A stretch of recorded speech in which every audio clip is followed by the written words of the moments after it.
creative, disruptive, and authentic. 3 words that describe our special guest today, and as marketers, words that we would love to have as part of our legacy. We are so thrilled to welcome Tony Award-winning artist, Mr. Daveed Diggs, today to our summit.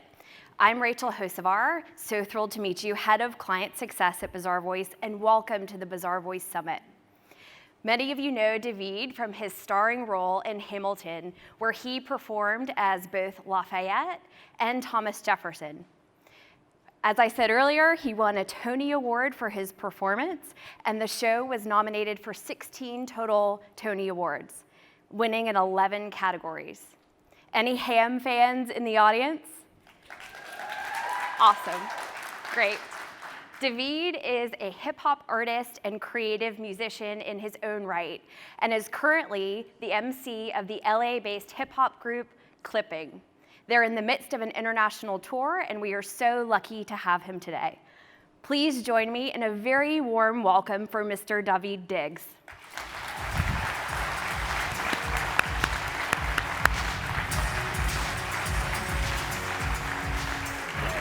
How you doing? Awesome. Well, great. Well, thank you so much. We are thrilled to have you here. Thanks for having me. Great. I have access to your questions. So if you have questions for Daveed, please tweet them with the hashtag #AskDaveed. And as we wrap up the session, if we have extra time, we will open for those questions. Daveed, we'd love to hear about your road to Broadway. How did you get there? Mostly by accident. I was, so Lin-Manuel Miranda wrote Hamilton, and we were in a rap group together called Freestyle Love Supreme, and we were all, I don't think Lin was there, but Tommy, who also directed Hamilton, was the director of this thing, Freestyle Love Supreme, which is this sort of like improvised hour-long rap show. And we were in New Orleans at the Super Bowl on ESPN freestyling about sports celebrities, which is a pretty weird gig. And Tommy comes up to me and he's like, hey, Lynn's writing this new thing. Would you come to a reading of it at Vassar? And I was like, are you gonna pay me? And he was like, absolutely. And so I said, yes. What is it? It's this rap musical about Alexander Hamilton. And I laughed in his face and told him it was a terrible idea. And said, please send it to me. And of course, I will be there for this train wreck. And then I went up to Vassar, and it was the best thing I had ever heard. It was so wonderful. And I sort of pulled him and Lynn aside and was like, look, I have no business being in a musical. They were having me sing. Like, I had never sang in front of people before. I didn't know what I was doing. I have no business doing this, but I really want to do it. So what do I have to do? Should I take voice lessons? Do I need to learn how to dance? Like, what do you need me to do? And they were sort of like, just be yourself, and we'll keep calling you. And I just pretty much expected I was a placeholder until, you know, one of their more famous Broadway friends' schedules freed up. But we developed the show together through a series of workshops, and then we opened at the Public Theater downtown, and I was still in the show. It was like, hey, amazing, I'm gonna actually get to perform this show. That's fucking cool. And we did that at the Public, and they announced we were transferring to Broadway, and I was sort of packing my bags, like, all right, back to California. And then they gave me my Broadway contract, and I was so, damn. And then I was on Broadway for a year. That's amazing. It sounds like that process had a little bit of scare in it. What do you do now to push yourself, to scare yourself? I'm scared most of the time, if I'm being honest about things, but I'm currently executive producing a pilot for ABC, which I've never done that before. And when Jeremy Bronson, who's the writer of it, asked me to come on and be an executive producer, I told him I have no idea what that means. And he said, neither do most executive producers. So I said, well, fuck it then, let's go. And it's a pretty scary process. It's a scary process, particularly from an actor's perspective who's been on the other side of it. watching, it's sort of, it confirms all of your greatest fears about the things that are going on sort of behind the scenes of making a TV show. There's so much politics and there's so much, the reasons that choices are made are baffling, and there's bureaucracy that is levels and levels thick at a big network like ABC, and so that's pretty scary from the perspective of it that I was coming from. But the gratifying thing is that actually, when you come right down to it, everybody really wants to make something good, and that, maybe it's cynical, but I had always had these because you see so much crap. You're like, why do people just want to make terrible shit? You know, but that's not what it is. Like, everyone is trying to make something good, and I think everyone is genuinely trying to do their best. It is a system where there are a lot of cooks, and like sometimes the idea, the kernel of the idea that was great gets lost, but hopefully you have a good enough team around you to focus it, to like sort of drown out all the noise and keep the idea that was great. It's still a great idea. But anyway, I'm working on that, and I have no idea what I'm doing, and it's terrifying. Well, that's awesome. I think all of us in the room can relate to starting with a really good idea, and then all of the corporate comes in, and how do you rely on what the initial idea is? You've said that rap is about presentation of authenticity. Mm-hmm. What does that mean to you? Well, there's this thing that happens for rappers that I don't know that it is as true with other genre of music, right? So something about seeing a person on stage with a microphone and speaking words instead of singing. We sort of accept that Celine Dion didn't write all of her own songs. You know, no one has a problem with that. No one sort of has a problem with the idea of like characterization in other genre of music, but with rap music, there's something about it where you always assume that whatever the person who's rapping is saying is true about their lives. It's an assumption that we make, whether that's true or not, but it's sort of woven into the fabric of how we respond to rap music. So the best rappers are the ones who manage to present whatever they are saying, true or false, in an authentic manner, right?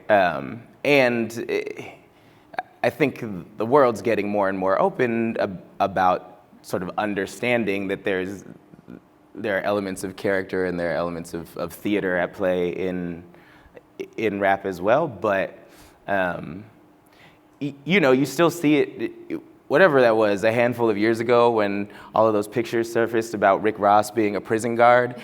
But it's like, did you really think Rick Ross knew the real Noriega? You didn't, you know what I'm saying? Like, if you listen to Rick Ross lyrics, like he's the biggest drug kingpin that ever lived. But he walks around the street all the time. Of course he's not. Like, you know, if you think about it logically, like obviously that is a character, and he manages to present it in a way that feels really authentic. But when like pictures surfaced that disrupted that character, people on the internet freaked out. If you read rap blogs, I don't know that any of you guys do that, so it doesn't. I don't know what the analog in your world is, but whatever the rap blog of your personal life is, wherever you read gossip about your celebrities. That's awesome. On the disruption theme, I think one of the things that was so shocking about Hamilton is that it was so disruptive in terms of retelling history, but also very authentic in the way that it presented that. How do you think that came to be, and why do you think it's such a sensation? Well, I think we were presented with the task of bringing to life these figures who we actually know some about. They're in the, you know, Thomas Jefferson, like generally if you say the name Thomas Jefferson, like you know something about him. You know, of the characters in the play, Alexander Hamilton is probably the least famous of them, right? But, you know, George Washington, everyone has some assumption of what George Washington is. We see these guys on statues, and we, you know, and we handle their faces on our money all the time, and we, so we're like pretty familiar with them, but we don't ever think about them as people. So the big task in that play was to bring as much of ourselves in our sort of modern, thoughtful, attentive, compassionate human lives and imprint them on top of these characters that we were given, in the hopes that it would sort of remove the distance between the audience and the character that exists. It would sort of take away the history book aspect of a thing and allow you to be like, you know, oh man, George Washington was so scared about making these decisions that he was making. He was also in a situation where he had never been in before. He had never been a general before. And then his first time doing it was a horrible failure. He got hundreds of people killed, and he lived with that for the rest of his life, you know, operating from a place of fear of the moment. You know, getting to watch Chris Jackson sort of live in all of that in a way that I recognize as a friend of mine, Chris Jackson. Like you know, watching him deal with that and grapple with that is much more effective for me than reading about the fact that George Washington killed a bunch of people. So I think that is kind of, you know, the disruption, often the disruption that was talked about was this idea of putting these stories on black and brown bodies, but like that's really not the thing. All that did was make us, I think all of us, relate to them more, because you never actually go, well, depending on where you live, but certainly in New York City, and theater is site-specific and has to represent the city where it is created and where it comes from. Certainly in New York City, you never walk around the street and see only white people. It doesn't happen. So, you know, the getting to see a sort of multi-ethnic cast portray the Founding Fathers, I think actually made them more relatable, and it felt more like something we would see every day. Yeah, absolutely. What you talked a little bit about the creative process for Hamilton. What's your creative process? I surround myself with people who are smarter than me and better than me at doing things, and then, you know, either present them with ideas or generate ideas collectively and try to work on things. So, but it's also different for every project. So I'm in this band, Clipping, we make rap music, but we set up a number of sort of asinine rules for ourselves, being that like there's no drums. We don't use pre-programmed drums. So if there are drums in the track, it's either found sound, like we'll push a trash can down some stairs and loop that to make the drum sound, or we're synthesizing drum sounds ourselves out of analog synthesis, right? I typically don't write in the first person, so, which is a weird thing for rap music. So there's no, we try to make songs where there is no discernible center, right? Clipping is just sort of a hive mind of rap cliches and ideas. And we work in this very particular way, but it's always all three of us. Our creative process is there's three guys in the band, and we all sit around and argue for about 4 hours until we figure out what exactly the song is that we're trying to make, and then we make that thing in about 20 minutes, you know, and then we tweak it for 2 or 3 years. But the real process of the creativity of it is about just getting everybody in the team on the same page. Yeah. And that's sort of the fun part. And then once we're there, we have a whole lot of fun making it. And then, you know, I think and that's kind of how it is, because I generally work collaboratively. It really is mostly about trying to make sure you all have the same idea. I mean, that's what a director does in a play, right? A director is like bird's eye view of the whole story and has to have everything in their head, how the lights are functioning, how the sound is functioning, everybody's entrances and exits, and all the tech staff backstage and where they're gonna be, and making sure that things flow correctly in order to tell this story. And the director's job is to make sure that everybody working on a show, which even, you know, there are 18 people on stage in Hamilton, but there were 40 people backstage. So like, that, you know, 58 people every night are trying to tell the same story and have the same understanding of what we're doing. That's a crazy task, but that is sort of the way that things happen when they work well, I think. Yeah, I love that you talked about in Clipping giving yourselves rules that help ignite the creative process. Was that a purposeful decision, or was that part of the evolution of Clipping? Yeah, no, I think it's the way the three of us can work together. So I have other music projects that are way more, musicians come over and we jam and we'd sort of hang out and do the thing. But the three of us are sort of very academic about the way that we work. So when we work together, it's about constraint. And I started writing rap songs because I was a really bad poet.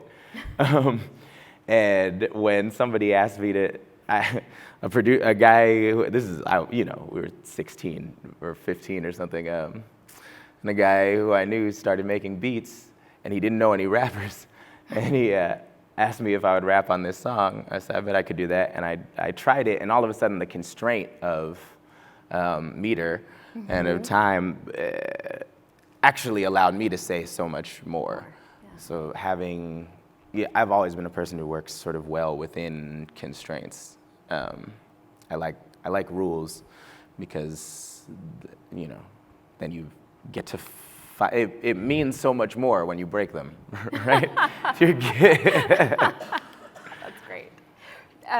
So the question that I think a lot of people have, especially for the Ham fans in the audience, is which was your favorite character to play, Thomas Jefferson or Marquis de Lafayette? I ask that a lot, and I love them both. But it's interesting, they exist it's pretty rare that you get to do this in a play. To have both of these things. So Lafayette is very much sort of a product of the story that we're telling. We need to meet this group of like young guys when they're 19 years old and drinking in bars and fighting in the war, because this helps us understand who Hamilton is. But Lafayette is always in the situation, and he's so passionate, and he is such a, really actually a hero when you start learning about him, and this idea of sort of fighting for democracy in a country that wasn't his, and but just because it was a thing that he believed in, but actually doing it. When you think about the French aristocracy at that time, like they were sending rich French people were coming to fight in the American Revolution so much that George Washington had to write to Congress and be like, stop letting French people come in. They don't know what they're doing. Because it was just rich dudes who had no interest in fighting, but they wanted to like wear the clothes and ride around on horses and like hang out. Lafayette was in battles and insisted on fighting with his troops even after he was made a general, and was doing covert spy missions and crazy stuff, really, really working just for this idea that he believed in. As Lafayette, I didn't even know there was an audience in the theater, right? It was all this. There's so much story to tell in terms of how I'm interacting with everybody else, and all of it is sort of lending to our understanding of Hamilton. And then the first thing Thomas Jefferson does when he comes out in the second act is blow kisses at the audience, and Thomas Jefferson is mostly unaware of everybody else on stage, but cares very much about what everyone else in the audience thinks of him.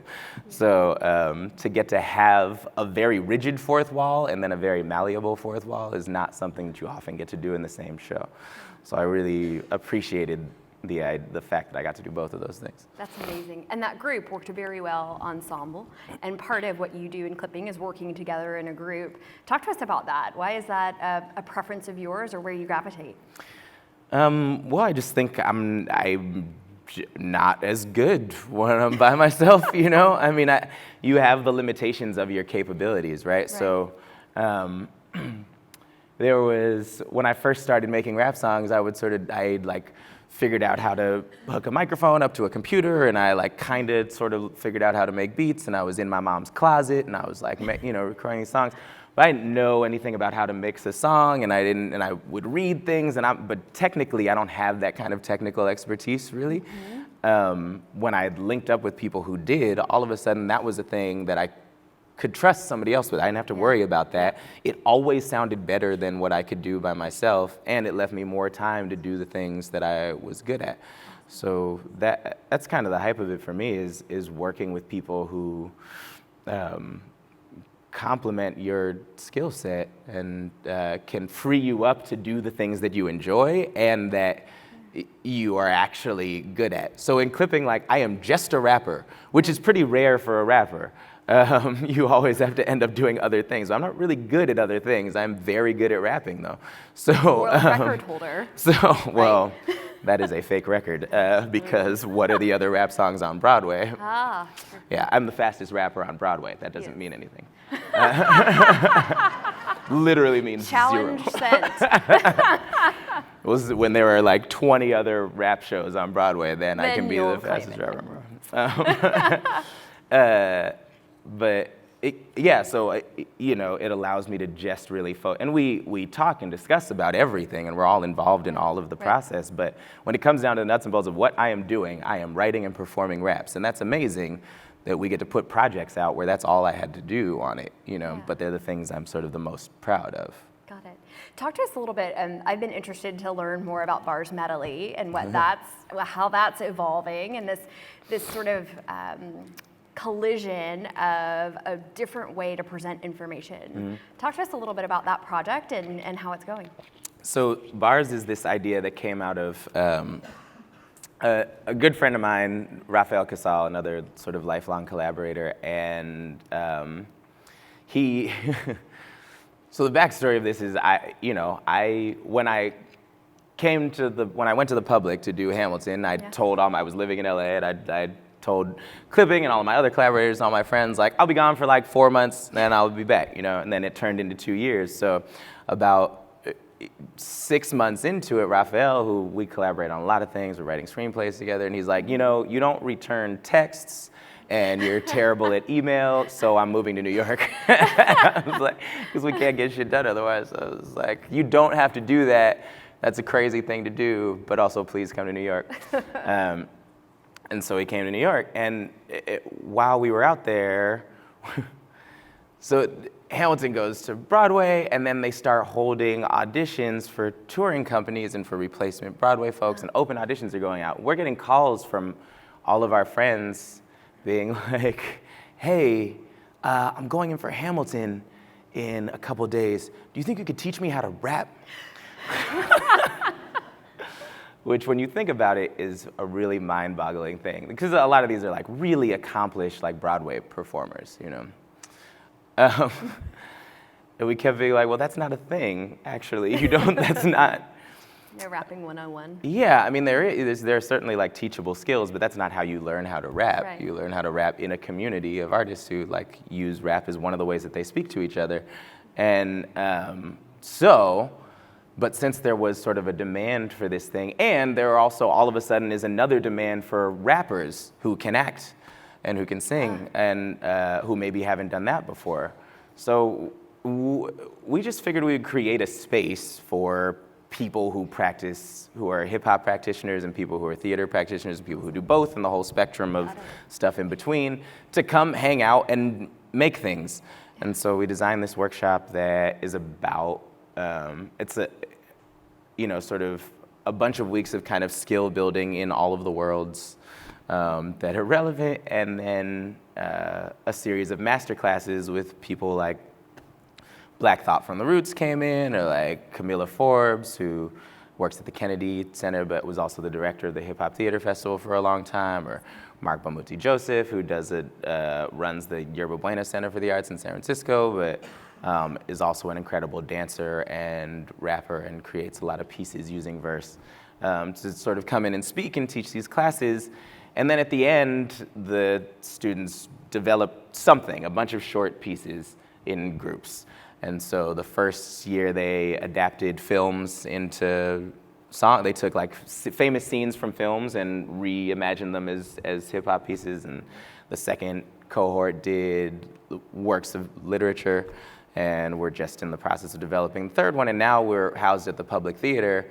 And so now there's kind of 3 parts of this program, which are there's first-time students, and we have like an open enrollment process where everyone has to sort of answer a few questions and then send a video of them doing something that they're good at, whatever it is.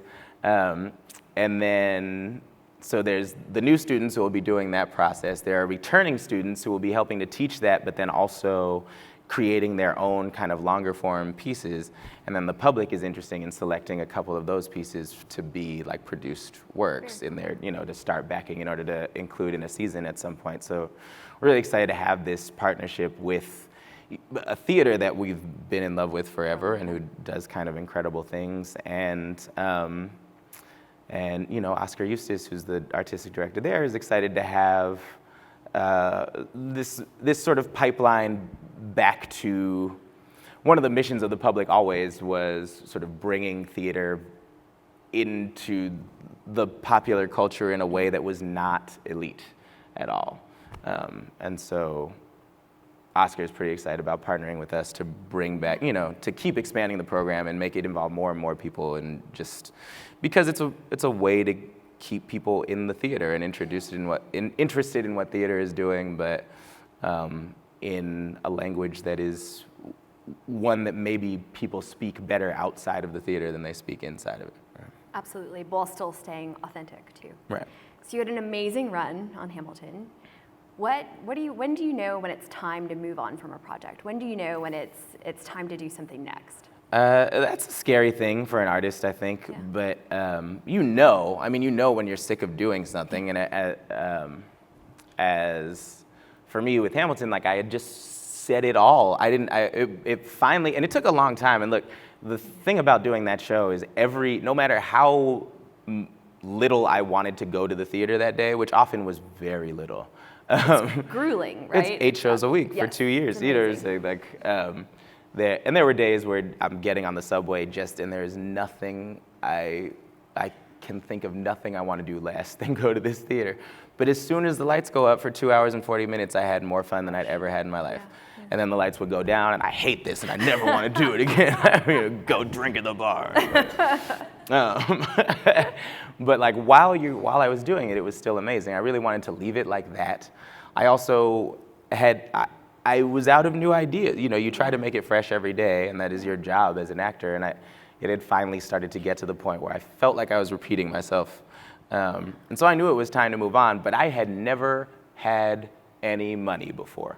So literally, like, you know, the week before I moved to New York to the public to do Hamilton, I was like delivering catering for minimum wage out of the back of my car in LA.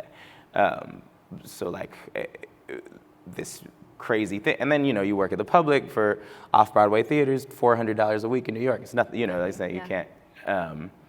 And then all of a sudden to get a paycheck that was like a living wage, and I was scared, but I also had this great team behind me who found me through Hamilton, but of people that I was very selective with my agents and managers who I really trust. And I went to them and was like, look, we're about to re-up these contracts. They're gonna offer me more money than I've ever heard of before, but I don't want to do it anymore, but I also am terrified. Yeah. And they looked me dead in the eye and were like, don't worry about making money. We will worry about that for you. Like, do the thing that, if you are done doing this show, if you're done doing this show, let's find you something else to do. And that's why I make speeches to people like you for tons of money, right? Like, for really like more than I'm worth. So thank you. No. But you know, it was one of the things that I didn't know that this was a way of making income. That one of my agents was like, look, that you know you have stories and systems of working that are relevant to other industries, and that is a thing that is marketable. You can actually use that.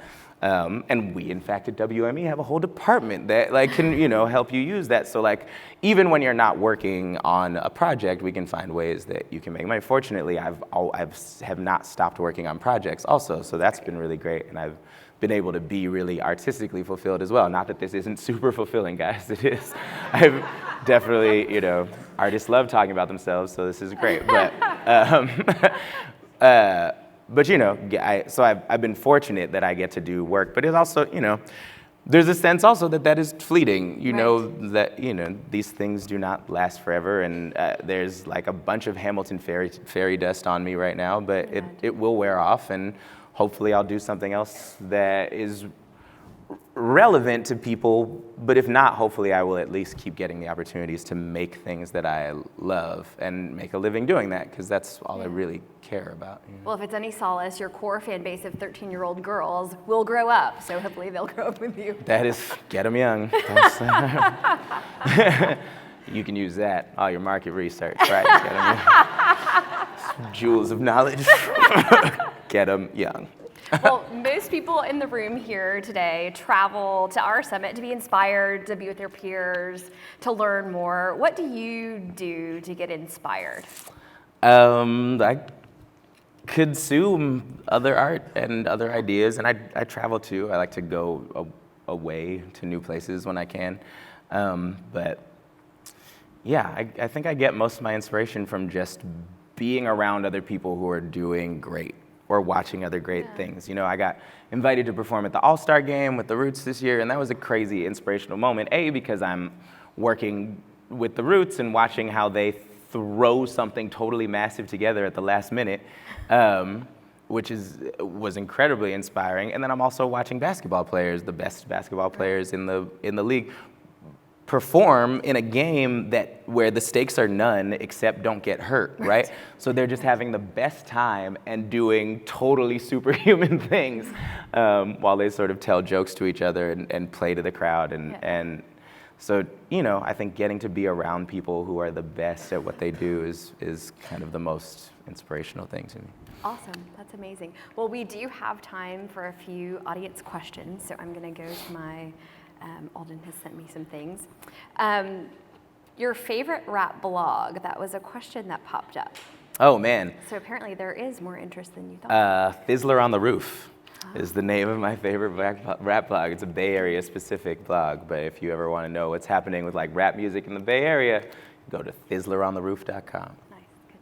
I think one of the things that you talked about that I thought was so interesting was the evolution of rap. So you don't perform in first person. Lots of people did. Well, as clipping. Yeah, clipping. So how do you think the social sphere and instantaneous messaging and capturing a video, I see lots of phones taking photos of you today, how do you think that's changed the maybe facade that rap music had for a while? Well, I think it allows access into the process a lot more, right? And so, I think with celebrity in general these days, this isn't just true of like rap celebrity, it's true of celebrity. Like we love people as much for what they're doing that is not their work as we do for their work, right? And that's true for like rap fans as well. We like to sort of see, oh, how do you record? What alcohol are you drinking? What do you know what I'm saying? Like, you know, what do you do when you're just hanging out? Yeah. And so there are a few different ways to go about utilizing that, right? If you're trying to, part of rapping is presenting, there's something about it that really works when you're presenting yourself or you're presenting ideas that are sort of larger than life. So you can use this social sphere to try and keep that image up. That is incredibly exhausting, but some people are great at it, right?